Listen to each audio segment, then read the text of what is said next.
Thanks for being here. A couple comments. Always grateful to our great fans and homecoming Ohio State style. Also, congratulations to my mentor, Earl Bruce, a guy that means the world to so many people in Buckeye Nation. And I think one of the greatest constituencies of Coach Bruce is the high school coaches in this great state. You know, he was a high school coach for many, many years and followed Coach Hayes and had a brilliant career here. And I just, you know, some people learn from different people. I learned from him. What I learned from him was you do right. There's no gray area in following the rules. Also about the premium placed on education and toughness. That's what I take from Earl Bruce, and I'd like to think that, you know, maybe someday looks back at our program and says, you know what, they must have learned that from Coach Bruce. So very appreciative of Buckeye Nation and Gene Smith allowing that to happen, and President Drake, because I know that's a unique deal, man. I think it's the 7th guy that ever done that, and that's a hell of an honor. Second thing is JT Barrett broke the record, 60. You know, I'm a Ohio State fan, and so I know all the great quarterbacks at Ohio State, all the great players, and to see JT Barrett throw 60 in 21 starts only, averaging almost, is it 3 touchdowns per game? Mm-hmm. And that's just an incredible feat when you consider the school that he broke that at, and still got a lot of football left. So congrats to JT, and he's very well deserved, and he played well today. I'll answer your questions for you. Front row right, Tim. Yeah, dovetailing off of JT, he seemed to have a kind of a slow start, obviously through that pick and stuff.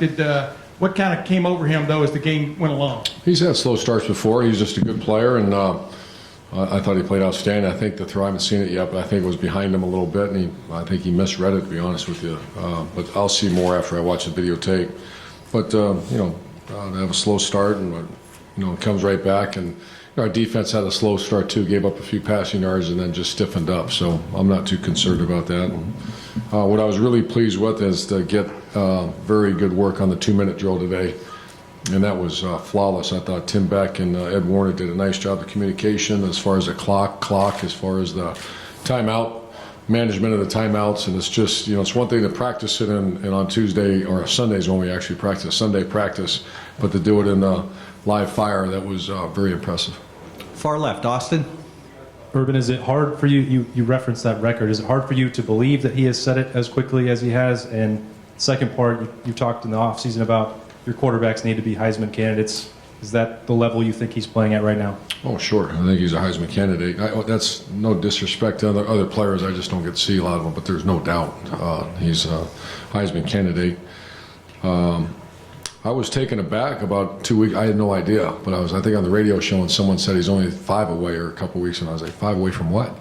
Because it doesn't seem like he's been playing that long for us. He's only been a starter for, I think this is his second 2.5 years starter at Ohio State, and very good player, very efficient player. That's what I love about him. Far right over here, Dave. Urban, I know the first few games you said Mike Weber left a few long runs out. He popped 2 today. Just want to know what you thought of his game. Got caught once. The guy we had last year would have got caught, so print that. So I'm going to use that tomorrow. No, he's getting better and better. And Coach Alfred, and the drills they're very unique drills that they've been putting together about keeping their feet up because obviously it's a long year, but he's improving.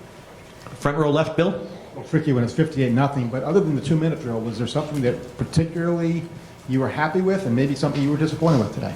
I thought our defense just smothered them. You know, I think we gave up some passing yardage early, but we have some respect. You know, have respect for the team we played and the scheme that they play. And they were hitting a couple crossing routes on us, but I feel our defense all over the field. Even when they do get a play, there's not usually solo tackles. You feel a few people getting hats on them. So I was very impressed with our defense. For someone said 33 yards in the second half. Wow, well, yeah, very good defense. And I thought our kickoff coverage, they received the wrath for the last 2 weeks, and I think we had 4 kickoffs inside the 20, if I remember right, and they responded because we don't do what happened. We are not supposed to allow what happened to happen at Oklahoma.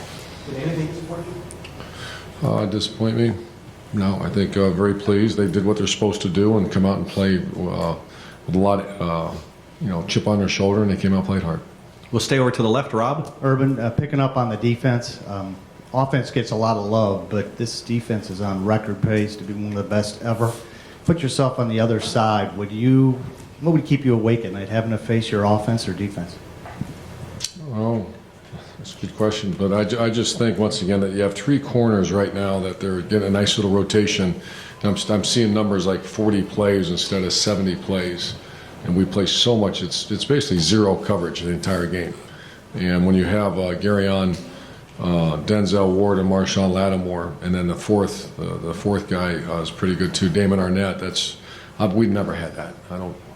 Even at Florida when I had Janoris Jenkins and Joe Hayden, you didn't have the depth behind it. So we just need to continue recruiting that depth at that position. That frees up so much if you have 2 guys, say you cover them too, and play.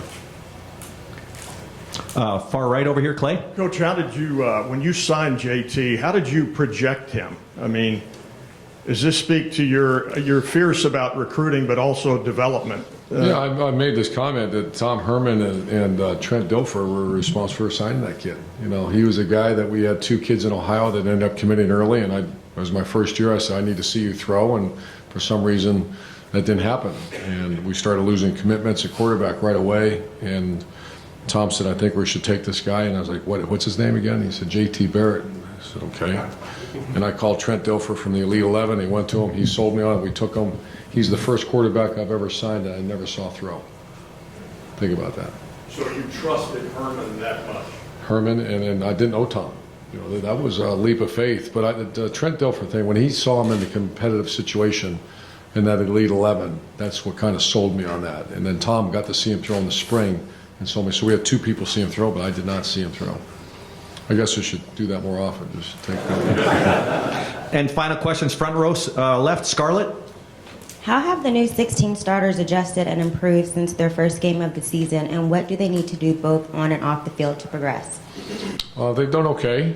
I mean, there are a bunch of new names out there. You saw we played Ben Victor today, and he's a guy that he's just too good. He's too good of a player to sitting around. He won't be here for 5 years, so we said, go, let that dog eat, and you'll see more and more of him. He's just getting better and better. So to answer your question, I think our guys adjusted well. We just need to continue to get depth in our program because we have 8 weeks left, and it's an 8-week, it's going to be a journey.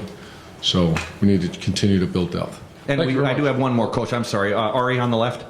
You talked about depth and playing young players, endlessly today. Not only did you get to play them, but, 3 people scored a first career touchdown. A few had first career receptions, first time playing.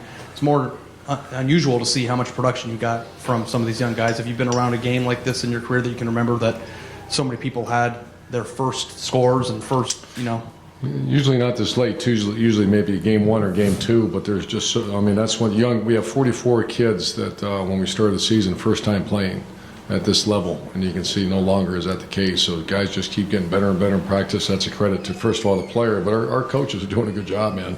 Our 9 guys, assistant coaches, just keep getting these guys better, and then all of a sudden Ben Victor 4 weeks ago didn't know right or left, and now all of a sudden we're saying get him in the game.